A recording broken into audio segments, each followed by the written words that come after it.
The disorders of kidney. हमारे जो गुर्दे हैं, हमारा जो यूरिनरी सिस्टम है, उसमें क्या खराबियां हो सकती हैं और उनको कैसे दूर किया जा सकता है। Disorders of kidney of humans, इंसानों के गुर्दों की जो खराबियां हैं उन पे आज हम बात करेंगे। बहुत ही अहम टॉपिक है, न सिर्फ स्टूडेंट्स के लिए बल्कि टीचर्स के लिए भी और जनरल पब्लिक के लिए भी, तमाम सुनने वालों के लिए ये बहुत अहम वीडियो है। इसे हमने गौर से सुनना है और उन तमाम चीज़ों से बचना है जो हमारे गुर्दे ख़राब कर सकती हैं। गुर्दे की ख़राबी से बहुत से मसाइल पैदा होते हैं। इस वीडियो में आज इसके बारे में बात करेंगे। इंसान के गुर्दों में ख़राबियाँ क्या क्या होती हैं और उनका इलाज कैसे मुमकिन है। मैं हूं doctor Mohammad Naseer Kiani. Lesson overview है, यानी इस सबक में हमने जो चीज़ें देखनी हैं, पढ़नी हैं, समझनी हैं। This lesson explains the disorders of kidneys of humans. इंसान के गुर्दों में जो खराबियां होती हैं उनके बारे में हम बात करेंगे। It helps us to understand problems of kidney and their solutions. गुर्दों में जो मसाइल होते हैं, जो मुश्किलात होती हैं, जो इश्यूज़ होते हैं, जो खराबियाँ पैदा होती हैं, उनके बारे में और उनके हल के बारे में हम बात करेंगे। और लर्निंग आउटकम्स हैं। You will learn in this lesson about kidneys disorder. गुर्दों में कौन से डिसऑर्डर्स होते हैं, ख़राबियाँ कौन सी होती हैं। दो बड़ी खराबियों के बारे में हम बात करेंगे। एक है किडनी स्टोन्स, उसके बारे में बात होगी, एंड दियर ट्रीटमेंट और उनके इलाज के बारे में। और सेकंड है किडनी फेलियर। किडनी जब बिल्कुल नाकाम हो जाती है, काम करना छोड़ देती है, गुर्दे जब बिल्कुल ही काम करना छोड़ देते हैं, फिर क्या करना है, उसका ट्रीटमेंट क्या है। कीवर्ड्स हैं, किडनी स्टोन्स हैं, किडनी फेलियर है, डायलिसिस है और लिथोट्रिप्सी है और किडनी ट्रांसप्लांट्स हैं। तो बहुत इम्पॉर्टेंट लेसन है। हम देखते हैं इस लेसन का माइंड मैप कि इसमें हम कैसे चलेंगे। सबसे पहले हम देखते हैं कि किडनीज डिसऑर्डर्स क्या हैं। वो दो तरह के होते हैं। एक किडनी स्टोन्स, यानी गुर्दे के अंदर पत्थरियां बन जाती हैं, और दूसरा किडनी फेलियर, किडनी गुर्दे काम करना छोड़ देते हैं। किडनी स्टोन्स की हम जब बात करेंगे तो उसमें काजेज ऑफ किडनी स्टोन के गुर्दे के अंदर जो पथरी बनती है उसकी वजूहात क्या हैं। दूसरी हम बात करेंगे सिम्टम्स ऑफ किडनी स्टोन्स के, क्या उसकी अलामतें हैं। गुर्दे के अंदर जो पथरियाँ होती हैं उनकी अलामतें क्या हैं। और ट्रीटमेंट ऑफ किडनी स्टोन और गुर्दे की पथरी का इलाज क्या है। एक इलाज ये है कि ड्रिंकिंग प्लेंटी ऑफ वाटर। काफ़ी मिकदार में जब हम पानी पीते हैं तो ये जो किडनीज होती हैं उनके अंदर जो किडनी स्टोन्स होते हैं वो किसी हद तक, अगर छोटी वो साइज़ में हो तो वो निकल जाते हैं। दूसरा है सर्जरी और तीसरा जो है वो लिथोट्रिप्सी है। इनके बारे में हम बात करेंगे। और फिर किडनी फेलियर अगर है, गुर्दे काम करना छोड़ दें, उसकी काजेज़ क्या हैं, वजूहात क्या हैं और सिम्टम्स क्या हैं, अलामतें। कैसे हमें पता चलेगा कि गुर्दा जो है वो हमारा काम करना छोड़ रहा है। और ट्रीटमेंट ऑफ किडनी फेलियर, गुर्दा अगर काम करना छोड़ दे तो उसका इलाज क्या है। एक तो है डायलिसिस और दूसरा है किडनी ट्रांसप्लांट। इनके बारे में हम बात करेंगे। आगे बढ़ते हैं आज के सबक में। मेन डिसऑर्डर्स ऑफ किडनी, गुर्दे में ख़ास तौर पे जो ख़राबियाँ होती हैं, बड़ी बड़ी ख़राबियाँ हैं, उनके बारे में समझने की कोशिश करेंगे। There are many kidneys disorders but two are the most important. गुर्दों में तो बहुत सारी ख़राबियाँ हो सकती हैं, लेकिन हम यहाँ आज के इस वीडियो में हम सिर्फ दो के बारे में बात करेंगे। और उनमें से नंबर 1 है किडनी स्टोन। गुर्दे के अंदर पथरी जो बनती है वो एक बड़ा मसला है, एक ख़राबी है, उससे ख़राबियाँ पैदा होती हैं। और दूसरा जो डिसऑर्डर है, दूसरी ख़राबी है, वो है किडनी फेलियर, कि गुर्दे काम करना छोड़ देते हैं, गुर्दे प्रॉपरली काम नहीं करते, यानी उनके अंदर कोई स्टोन वगैरह तो नहीं होता, किसी और वजह से वो काम करना छोड़ देते हैं। तो दो बड़े प्रॉब्लम्स होते हैं, दो बड़ी ख़राबियाँ होती हैं किडनी में। एक किडनी में भी हो सकता है और दो किडनी जो हैं उनमें भी ये प्रॉब्लम हो सकते हैं, ये ख़राबियाँ हो सकती हैं। सबसे पहले हम बात करते हैं किडनी स्टोन्स की। गुर्दे की जो पत्थरियाँ हैं, गुर्दे के अंदर जो पत्थर बन जाते हैं, पत्थरियाँ बन जाती हैं, उनके बारे में बात करते हैं। पहले number 1, why and how kidney stones are formed. ये बनते क्यों हैं, गुर्दे के अंदर ये पत्थरियाँ बनती क्यों हैं, वजूहात क्या हैं। When urine becomes concentrated, crystals of many salts such as calcium oxalate, calcium phosphate, ammonium phosphate, uric acid, etc. are formed in it. जब पेशाब घना हो जाता है, कंसनट्रेटेड हो जाता है, हाइपरटॉनिक हो जाता है, तो उसके अंदर बहुत सारे साल्ट्स, नमकियात के क्रिस्टल्स, कलमें बनना शुरू हो जाती हैं।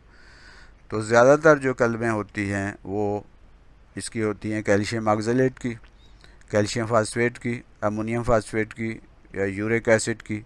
ये कलमें गुर्दों के अंदर जमा होना शुरू हो जाती हैं और उससे पत्थरियाँ बनना शुरू हो जाते हैं। ये मुख्तलिफ़ किस्म के इसके अंदर गुर्दे के अंदर पत्थर बनते हैं। क्योंकि गुर्दा फिल्टर के तौर पे काम करता है, वो खून को फ़िल्टर करता है।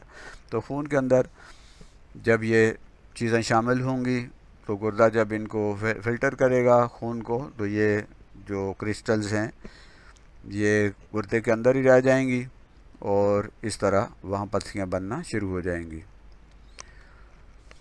The large crystals can not pass in urine and form hard deposits. ये जो बड़ी क्रिस्टल्स होती हैं ये चूँकि पेशाब के ज़रिए जिस्म से ख़ारिज नहीं होती, तो ये डिपॉजिट होना शुरू हो जाती हैं, जमा होना शुरू हो जाती हैं गुर्दों के अंदर। These hard deposits are called kidney stones.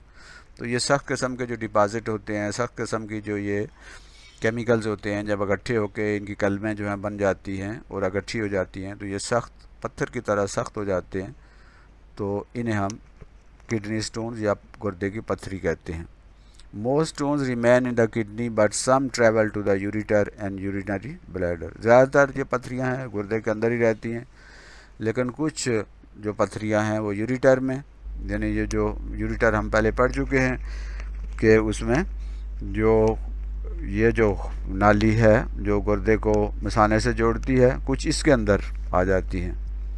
ज़्यादातर जो पत्थरियाँ हैं वो गुर्दे के अंदर ही रहती हैं, लेकिन कुछ पत्थरियाँ जो हैं वो इस यूरिटर में आ जाती हैं और यूरिटर से होते हुए फिर नीचे मिसाने में चली जाती हैं। तो इस तरह ये यूरिटर के अंदर भी पत्थरी बन सकती है, बनती तो गुर्दे में है, वो ट्रैवल करती है यूरिटर में और फिर वहाँ से यूरिनरी ब्लैडर या मिसाने में चली जाती है। वजूहात क्या हैं इसकी, क्यों ये बनती हैं। एक तो एज है, जो जो उम्र गुजरती है तो ज़ाहिर है जिस तरह बाकी जिस्म के अज़ा हैं वो काम करना कम कर देते हैं, उनकी एफिशिएंसी कम हो जाती है।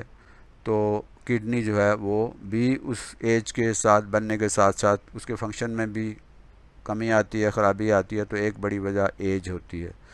दूसरी वजह जो बहुत अहम है वो डाइट है। और diet containing more green vegetable, salts, vitamin C and D.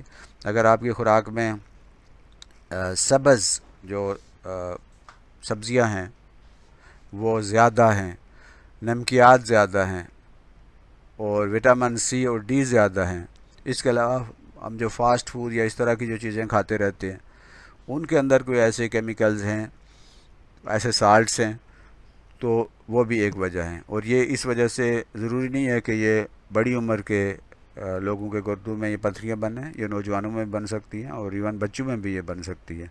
तो खुराक अगर प्रॉपर नहीं होगी तो एक बड़ी वजह यह है कि हमारा पानी ठीक नहीं है या हमारी खुराक ठीक नहीं है, उसके अंदर ऐसे साल्ट्स हैं, उसके अंदर ऐसी चीज़ें हैं जो गुर्दों में जाती हैं और गुर्दे जो हैं उनको जब फ़िल्टर करते हैं तो ये वहाँ पत्थरियाँ बनना शुरू हो जाती हैं। इसी तरह रिकरिंग यूरिनरी ट्रैक इन्फेक्शन। अगर यूरिनरी ट्रैक जो है, जो पेशाब का जो पूरा एक सिस्टम है, उसमें गुर्दे भी हैं, उसमें यूरिटर भी है और उसमें आगे जो है वो मसाना भी है, उसमें अगर बार बार इन्फेक्शन हो रही है किसी वजह से, तो इस इन्फेक्शन की वजह से भी ये चूँकि प्रॉपर यूरिनेशन नहीं होती तो इस तरह ये गुर्दे के अंदर पत्थरियाँ बनना शुरू हो जाती हैं।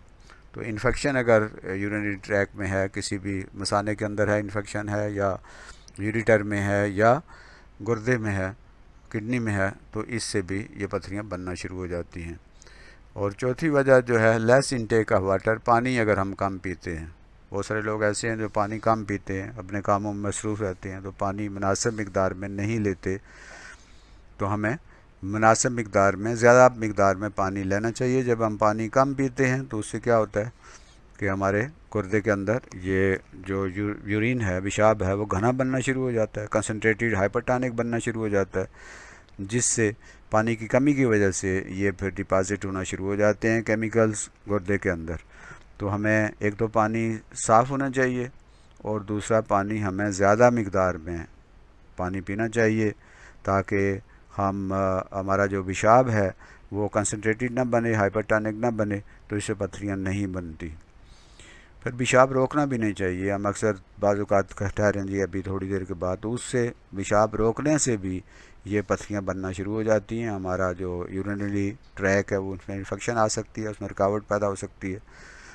तो पांचवी वजह अल्कोहल कंजम्पशन है। जो लोग शराब पीते हैं, अल्कोहल इस्तेमाल करते हैं, उसकी वजह से भी पथरियाँ बनती हैं। इसके अलावा दूसरी ड्रग्स जो हैं वो भी, कुछ ड्रग्स ऐसी हैं जिससे ये पथरियाँ बनती हैं। ड्रग्स हैं, स्मोकिंग है, तो ये भी ऐसी चीज़ें हैं जो कि इन्फेक्शन करती हैं और गुर्दों और यूरिनरी सिस्टम को मुतासर करती हैं, जिससे फिर प्रॉपर यूरिनेशन नहीं होती और इससे ये किडनीज जो हैं वो काम करना उस तरह करते हैं कि उसके अंदर पथरियाँ बनना शुरू हो जाती हैं। सिम्टम्स क्या हैं, कि अलामतें क्या हैं, कैसा पता चलेगा कि हमारे जो गुर्दा है उसमें ख़राबी पैदा हो रही है, उसकी अलामतें क्या हैं। तो पहली अलामत है सीवियर पेन इन किडनी। जो पीठ के पीछे हमारी जहाँ पे गुर्दे होते हैं वहाँ सख्त किस्म का दर्द होता है, पेन होता है। दूसरा है severe pain in lower abdomen, पेट का जो निचला हिस्सा है उसमें सख्त जो है वो दर्द होता है। और वोमिटिंग, उल्टियाँ आती हैं, और फ्रीक्वेंट यूरिनेशन, पेशाब बहुत ज़्यादा आता है और बाज़ औक़ात ये पेशाब जो है वो रुक भी जाता है। अगर ये कोई ऐसा स्टोन है जो यूरिटर में आ गया, यूरिटर जो है उसमें रुकावट पैदा हो गई है, तो इससे पेन भी होगा और इससे पेशाब में कमी भी वाक़ई हो सकती है। और फाउल स्मेलिंग यूरिन, जो पेशाब है उसकी जो बदबू होती है, बड़ी गंदी किस्म की इसकी बदबू होती है अगर पथरियाँ हों गुर्दे के अंदर या उसके यूरिनरी ट्रैक में, तो पेशाब की जो बदबू है वो बड़ी ख़राब किस्म की होती है।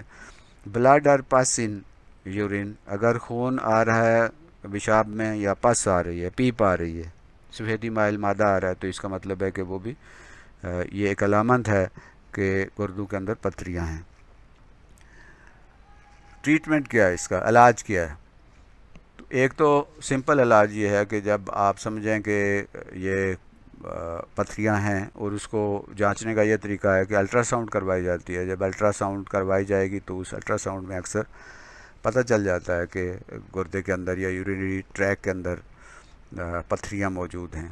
तो अगर तो वो पथरी कम मिकदार में छोटी है तो फिर ज़्यादा पानी पीने से ये पथरियाँ जो हैं डिज़ाल्व होती हैं और निकल जाती हैं।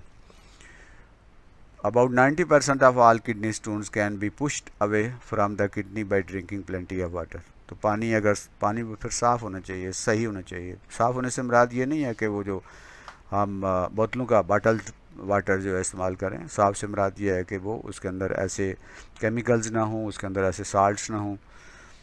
तो 90% किडनीज़ के जो स्टोन्स हैं वो सिर्फ पानी पीने से ख़ारिज हो जाते हैं, वो टूट फूट जाते हैं और उससे फिर ये यूरिटर से होते हुए पेशाब के ज़रिए ख़ारिज हो जाते हैं।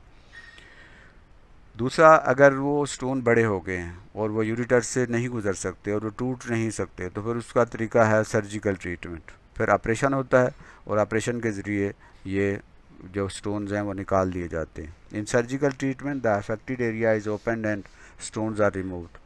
जो अफेक्टेड एरिया होता है, मुतासर एरिया होता है, उसको खोला जाता है। आजकल तो ये सिंपल हो गया, पूरा उस नहीं खोला जाता, एक छोटा सा होल जो है ड्रिल किया जाता है और वहाँ से फिर वो किडनी से वो स्टोन निकाल लिया जाता है।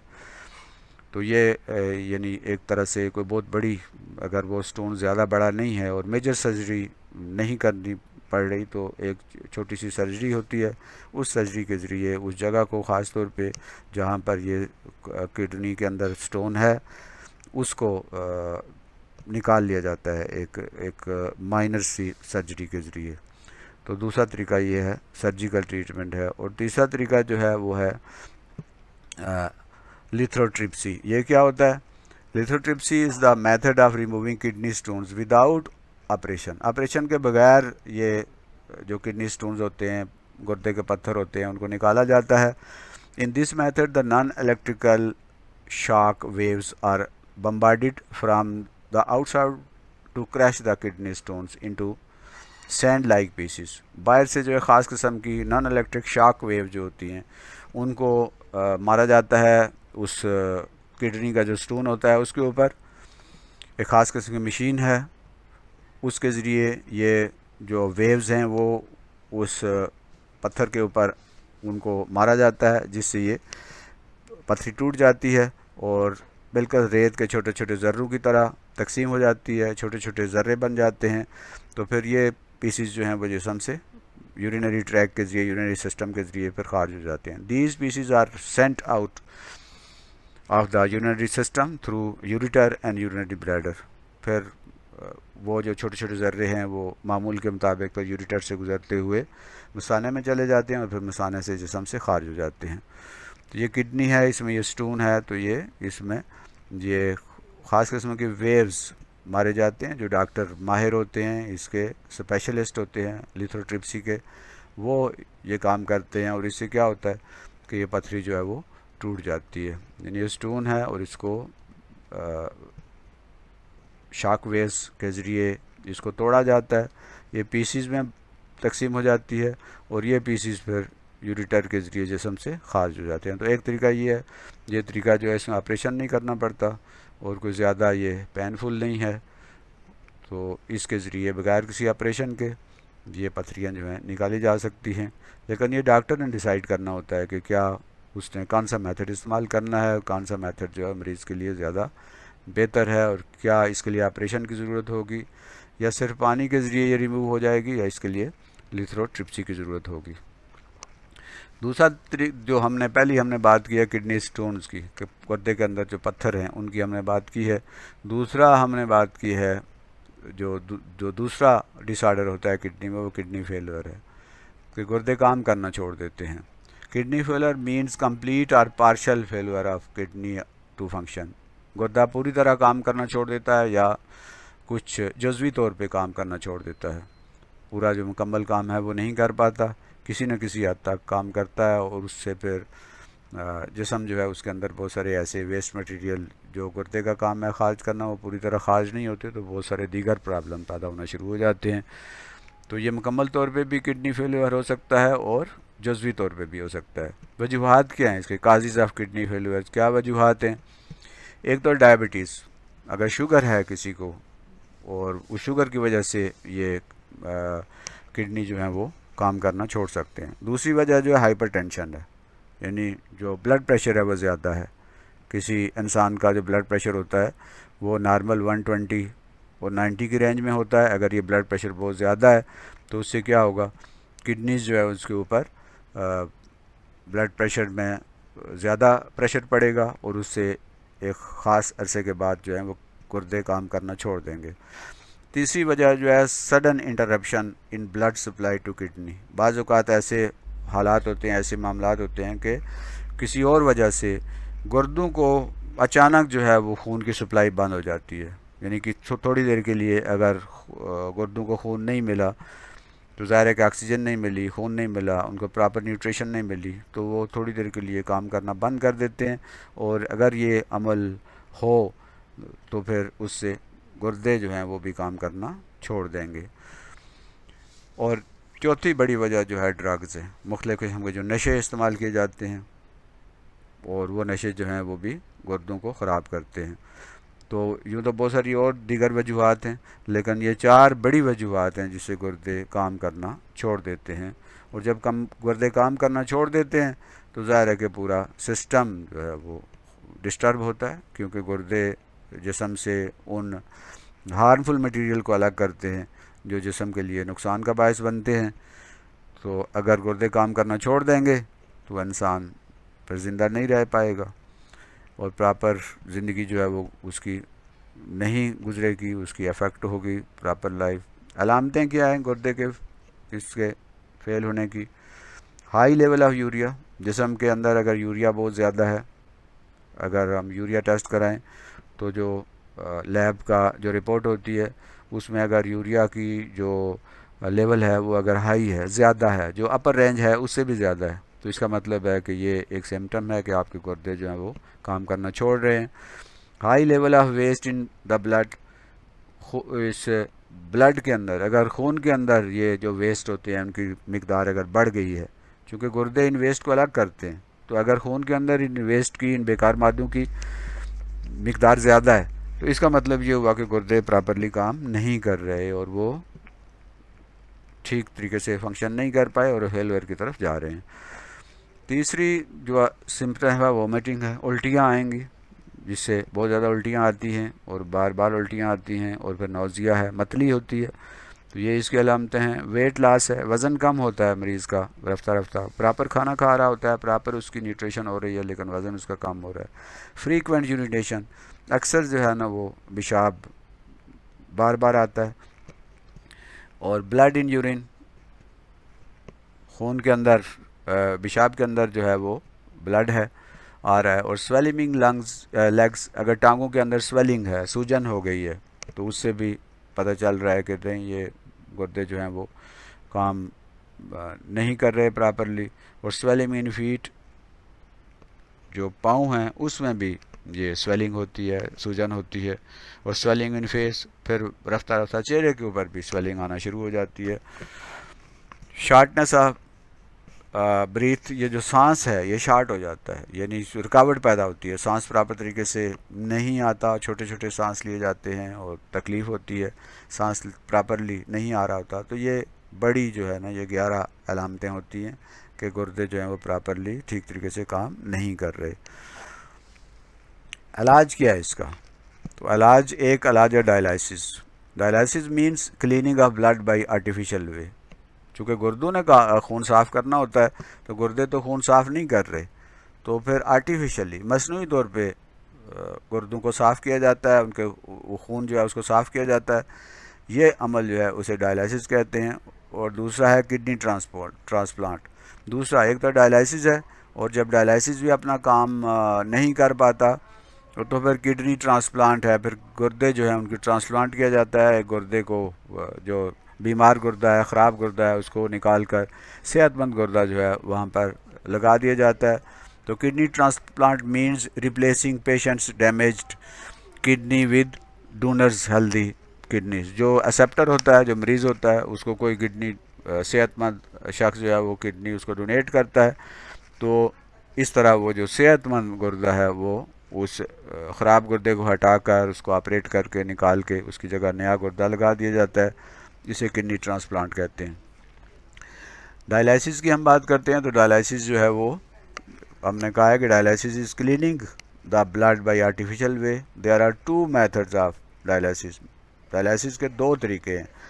एक जो मेथड है that is called peritoneal dialysis, और दूसरा जो है वो है हेमोडायलिसिस। तो 2 डायलिसिस के तरीके होते हैं। हमें आमतौर पर हेमोडायलिसिस का पता होता है जो हॉस्पिटल में किया जाता है, लेकिन एक पेरिटोनियल डायलिसिस भी होता है।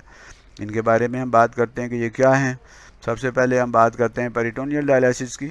इन peritoneal dialysis the dialysis fluid is pumped into the peritoneal cavity by a time period.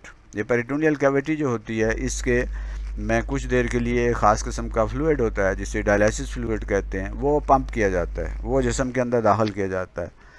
This cavity is lined with peritoneum. ये जो कैविटी होती है जिसे हम पेरिटोनियल कैविटी कहते हैं, इसके गिर्द एक झिल्ली होती है जिसे पेरिटोनियम कहते हैं।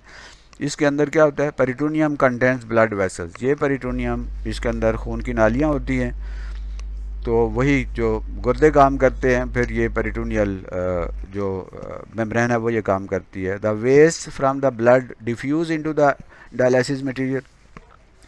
तो जो खून के अंदर डायलिसिस वो जो वेस्ट मटेरियल होता है वो डिफ्यूज़ होके चला जाता है किस में? डायलिसिस मटेरियल में। जो पंप किया जाता है जिस्म के अंदर। This dialysis material containing waste material in drained out is drained out of the body. ये जो डायलिसिस मटेरियल है ये फिर उस वेस्ट को अब्ज़ॉर्ब करता है और बाद में ये वाला जो डायलिसिस मटेरियल है ये जिस्म से खारिज कर दिया जाता है। तो इस तरह वो जो वेस्ट होते हैं वो इस मटेरियल के साथ जिस्म से खारिज हो जाते हैं।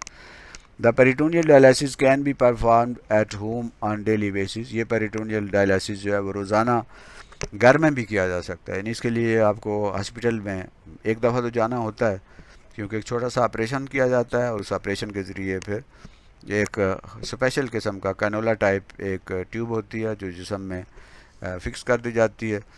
तो फिर उसके ज़रिए ये डायलिसिस किया जाता है। ये हम देखते हैं इसको कैसे होता है। ये इसमें देखें एक शख्स है, इसमें यहाँ पे नाफ जो है उसके जो करीब है एक छोटा सा होल करके एक छोटा सा ऑपरेशन करके उसके एक कैनोला टाइप एक चीज़ उसमें फिक्स कर दी जाती है।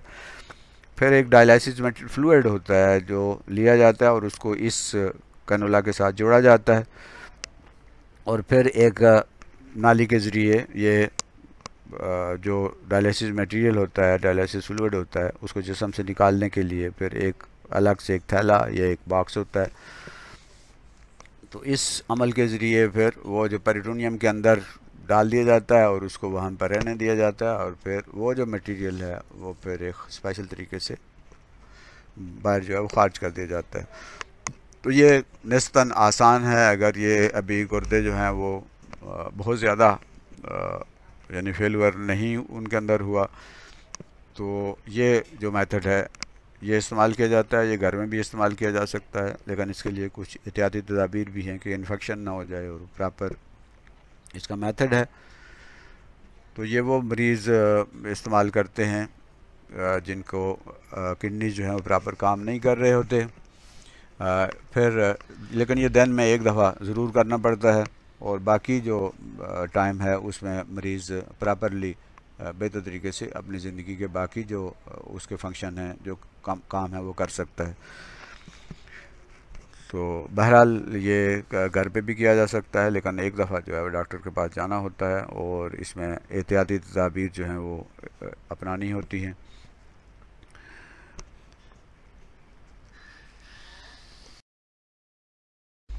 अब हम बात करते हैं दूसरे किस्म की डायलिसिस की जिसे हम कहते हैं hemodialysis. In hemodialysis the blood of a patient is pumped into the machine called dialyser.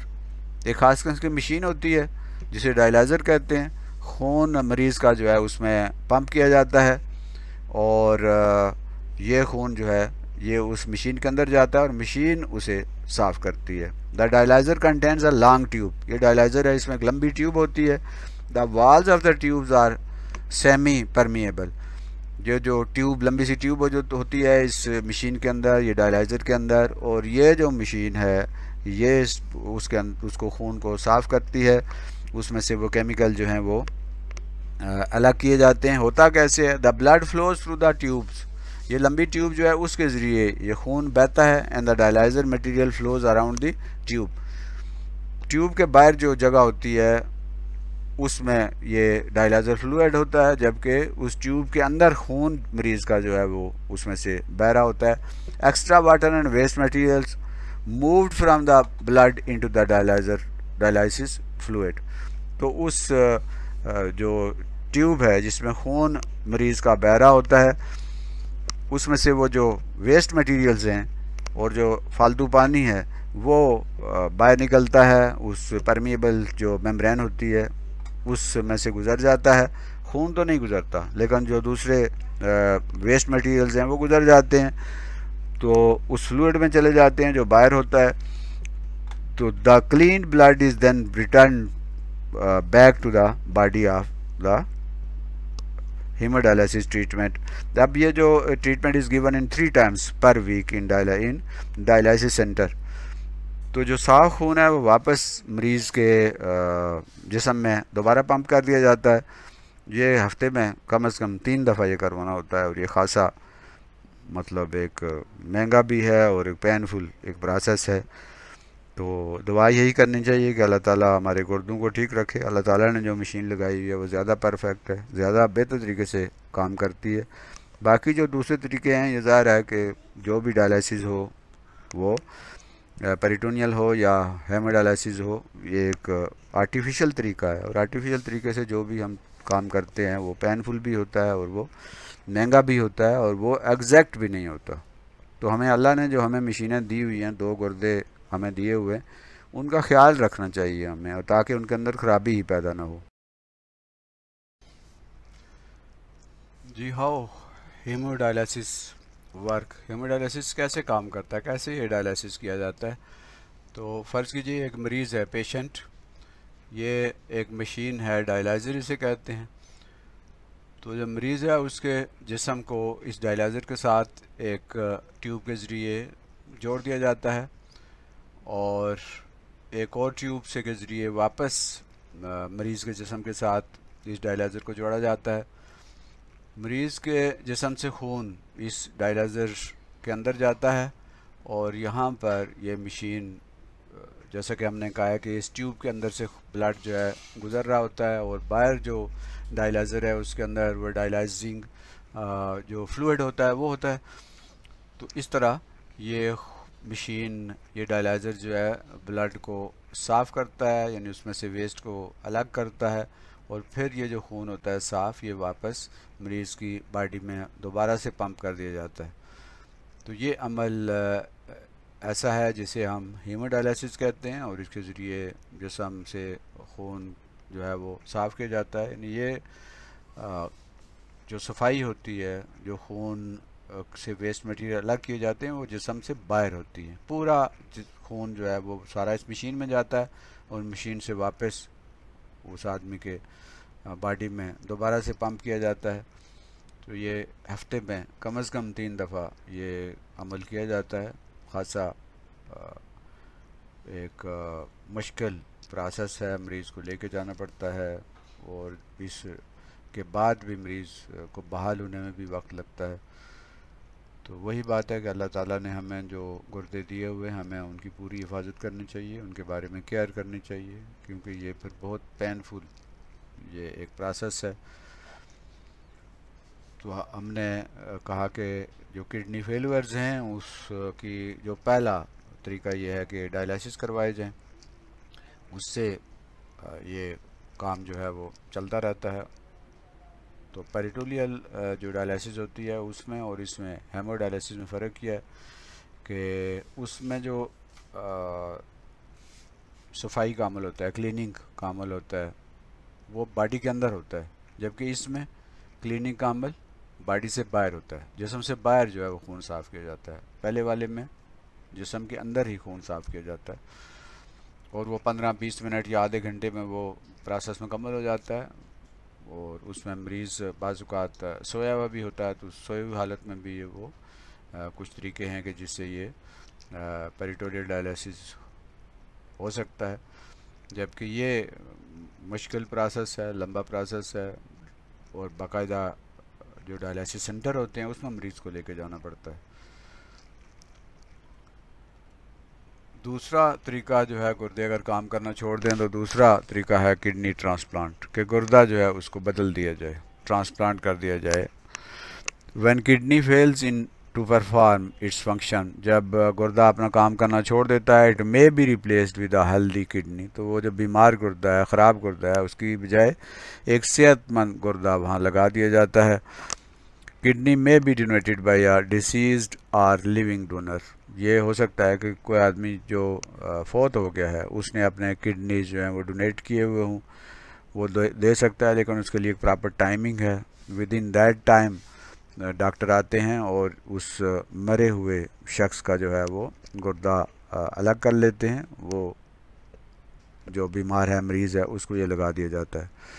और दूसरा ये तरीका है कि लिविंग डोनर जो है, जो देने वाला है गुर्दा, डोनेट करने वाला है, वो भी ज़िंदा है और वो डोनेट करता है गुर्दा मरीज़ को, और इस तरह उस सेहतमंद आदमी का गुर्दा निकाल कर मरीज़ के गुर्दे को हटा के उसकी जगह ये गुर्दा लगा दिया जाता है। इसके लिए ज़रूरी है कि जो टिश्यू प्रोटीन्स हैं कुछ दूसरी जो शराइत हैं वो पूरी होनी चाहिए, लेकिन सबसे जो इम्पॉर्टेंट बात यह है कि it is must that the tissue protein of donor and acceptor are matching.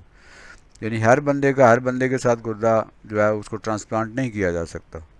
बिल्कुल इसके बुनियादी और लाजमी शर्त है कि जो टिश्यू प्रोटीन है वो दानों की, डोनर की और एक्सेप्टर दानों की वो मैच कर रही हो। अगर वो मैच नहीं कर रही, मिस मैच है, तो वो ट्रांसप्लांट नहीं हो सकेगी, ट्रांसप्लांट फेल हो जाएगी। तो इसमें करते क्या है कि ये ख़राब गुर्दा है, इसको अलग कर दिया, ऑपरेशन के ज़रिए इसको अलग कर देते हैं और उसकी जगह सेहतमंद गुर्दा जो है लगा दिया जाता है। तो इस अमल को किडनी ट्रांसप्लांट कहते हैं और ये स्पेशलिस्ट जो होते हैं वही करते हैं और ख़ास हॉस्पिटल्स में और एक प्रॉपर तरीके से ये अमल जो है वो किया जाता है। इसमें एक डोनर होता है जो गुर्दा देने वाला होता है और एक एक्सेप्टर होता है जिसको गुर्दा लगाया जाता है। तो किडनी ट्रांसप्लांट के बावजूद कुछ प्रॉब्लम हो सकते हैं, यानी गुर्दा जो है वो रिप्लेस हो चुका है लेकिन फिर भी कुछ मसाइल हो सकते हैं। एक तो यह है कि average life time of transplant kidney is 10 to 15 years. जो गुर्दा लगाया जाता है वो ज़्यादा से ज़्यादा एक औसत जो इसकी उम्र है वो 10 से 15 साल है। 10 से 15 साल के बाद वो गुर्दा फिर काम करना छोड़ देता है और उसकी जगह एक दफ़ा फिर ट्रांसप्लांट जो है वो किया जा सकता है। द बॉडी में रिजेक्ट द ट्रांसप्लांट। दूसरा प्रॉब्लम इसमें हो सकता है कि वो ट्रांसप्लांट हो गई है, गुर्दा लगा दिया है, लेकिन बॉडी ने उसको रिजेक्ट कर दिया, उसने एक्सेप्ट नहीं किया और काम प्रॉपरली नहीं कर रहा। तीसरा प्रॉब्लम इसके अंदर ये आ सकता है कि इन्फेक्शन में भी कास्ट कि इस ट्रांसप्लांट के दौरान या बाद में, चूँकि ये पूरा एक सर्जिकल प्रोसेस है, इसके दौरान इन्फेक्शन हो सकता है, बाद में भी इन्फेक्शन हो सकता है, बहुत सी मेडिसिन लेनी पड़ती हैं, तो ये प्रॉब्लम हो सकता है इन्फेक्शन का। और एक प्रॉब्लम ये हो सकता है an imbalance in body salts can be created that may lead bone problem and ulcer. तो जो नया गुर्दा है ज़ाहिर है कि उसने अपने ख़ास उसके टिश्यूज़ हैं, अपना फंक्शन है, वो एक ख़ास बॉडी से आया है, तो उस बॉडी का अपना एक मैकेनिज़्म था। तो नए बंदे के अंदर जब वो नई बॉडी में आया है तो वहाँ पर इम्बैलेंस हो सकता है और वो गुर्दा जो है वो ये मुमकिन है कि साल्ट के जो इम्बैलेंस हो जाए, कि साल्ट कम हो जाए या साल्ट ज़्यादा हो जाए, और इससे हड्डियों का प्रॉब्लम शुरू हो सकता है और अल्सर जो है ना, मुख्तलिफ़ किस्म के अल्सर जो हैं वो पैदा हो सकते हैं। तो आज हमने गुर्दों के बारे में पढ़ा, उनके डिसऑर्डर के बारे में पढ़ा, उनमें कौन सी खराबियाँ हो सकती हैं, और दो बड़ी खराबियों का जिक्र हमने किया है, किडनी स्टोन्स का जो कि पत्थर बन जाते हैं, पत्थरियाँ बन जाती हैं गुर्दे के अंदर। एक गुर्दे में भी हो सकती हैं और दो गुर्दों के अंदर भी हो सकती हैं। गुर्दे के अंदर भी हो सकती हैं और ये यूरिटर में भी हो सकती हैं और यूरिनरी ब्लैडर में भी हो सकती हैं। दूसरा जो किडनी फेलियर है उसके बारे में हमने पढ़ा कि किडनी जो है वो गुर्दे प्रॉपर तरीके से काम नहीं करते, तो उसके लिए फिर हमने उसका ट्रीटमेंट जो है उसके बारे में बात की। तो मुझे उम्मीद है कि आज की ये वीडियो आपको पसंद आई होगी और आप अपने गुर्दों का और अपने किडनीज़ का बहुत ज़्यादा ख्याल रखेंगे, केयर करेंगे, क्योंकि अल्लाह की बहुत बड़ी नेमत है और ये ज़ाया हो जाएगी तो फिर दोबारा सही सेहतमंद हालत में नहीं मिल सकती। ट्रांसप्लांट किया जा सकता है, डायलिसिस किया जा सकता है, लेकिन बहुत पेनफुल है, बहुत महंगा है और फिर बहुत सारे इससे प्रॉब्लम भी पैदा होते हैं, बहुत से मसाइल पैदा होते हैं। तो बेस्ट विशेस फॉर यू। अल्लाह ताला हमारी सेहत को सही रखे और हमें किसी भी इस तरह के प्रॉब्लम से दो चार ना होना पड़े। हमें बहरहाल केयर करनी है, एहतियात करनी है ताकि ये प्रॉब्लम ना हो। हमने काजिज़ की भी बात की है कि ये किडनी स्टोन्स क्यों बनते हैं, उसकी वजूहात क्या हैं, और इसी तरह किडनी फेलियर क्यों होता है, क्यों किडनीज़ काम करना छोड़ देते हैं, तो उसकी हम वजूहात भी हमने बयान की हैं, उनके बारे में भी हमने सीखा है। और हमें सिम्टम्स का भी पता चल गया कि ये अलामतें होंगी तो हम समझेंगे कि ये किडनीज़ के अंदर प्रॉब्लम है। तो हमें वक्त पे वेल इन टाइम जो है उनके की केयर करनी है और हमने उन तमाम वजूहात से बचने की कोशिश करनी है जो हमारे गुर्दों में मसाइल पैदा कर सकते हैं, और प्रॉपर उनका इलाज करवाना चाहिए, टेस्ट करवा लेने चाहिए, और ताकि हमें अंदाज़ा हो जाए कि हमारे जो किडनीज़ हैं वो प्रॉपरली काम कर रहे हैं नहीं कर रहे। अल्लाह ताला हमारा हामी नासिर हो। अगर आपको ये चैनल पसंद है, तालीम मंजिल, जिसका काम सिर्फ एजुकेट करना है, ट्रेनिंग देना है स्टूडेंट को ख़ास तौर पे, ये बायोलॉजी के टॉपिक हैं जो ख़ास तौर पे क्लास 10th के हैं स्टूडेंट के लिए, तो ख़ुसूसी तौर पे ये चैनल बहुत अहम है, लेकिन जनरल पब्लिक के लिए भी इस तरह इसको वीडियोस को रिकॉर्ड किया जाता है और इन्फॉर्मेशन इस तरह दी जाती है कि जनरल पब्लिक के लिए भी ये भी मुफीद हों, और स्टूडेंट जो हैं वो भी, उनका ये काम बनता है कि जो चीज़ें वो सीखें उन्हें दूसरों तक भी पहुँचाएँ और दूसरों को भी उससे अवेयर करें। तो इस वीडियो को भी आप लाइक भी कीजिए, शेयर कीजिए, और तालीम मंजिल चैनल जो है इसको भी आप लाइक कीजिए, शेयर कीजिए, और सब्सक्राइब अगर नहीं किया तो इसे सब्सक्राइब भी कीजिए। आपका बहुत शुक्रिया। अल्लाह हाफिज़।